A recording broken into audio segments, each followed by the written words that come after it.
नमस्कार, आपण बघत आहात सिटी न्यूज. अमरावतीकरांकरिता आणि विशेषतः ग्रामीण भागातील प्रवेशांसाठी आनंदाची बातमी आहे.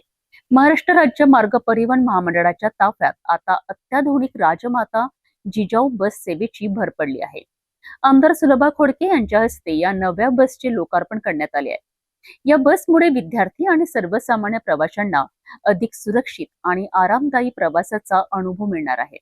अमरावती मध्यवर्ती बस स्थानक येथे राजमाता जिजाऊ बस सेवेचा लोकार्पण सोहळा उत्साहात पार पडला. आमदार सुलभा खोडके यांच्या हस्ते बसचे पूजन करून हिरवा झेंडा दाखवत या सेवेची सुरुवात करण्यात आली.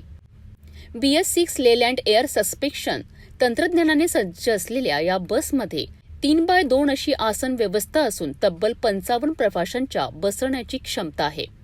ग्रामीण भागातील नागरिक, शाळकरी विद्यार्थी आणि रोज प्रवास करणाऱ्या प्रवाशांना अधिक आरामदायी आणि आधुनिक सार्वजनिक वाहतूक उपलब्ध करून देणे हा या उपक्रमाचा मुख्य उद्देश आहे. राज्य शासनाच्या नियोजनानुसार अशाच 3000 आधुनिक बस टप्प्याटप्प्याने राज्यभर सुरू करण्यात येणार असून एसटीच्या आधुनिकीकरणाला यामुळे नवी दिशा मिळणार आहे. राजमाता जिजाऊ बस सेवेच्या माध्यमातून एसटी प्रवास अधिक सुरक्षित, आरामदायी आणि आधुनिक करण्याचा महत्त्वाचा टप्पा पार पडला आहे. ग्रामीण भागातील हजारो प्रवाशांकरिता ही सेवा निश्चितच मोठा दिलासा ठरणार आहे.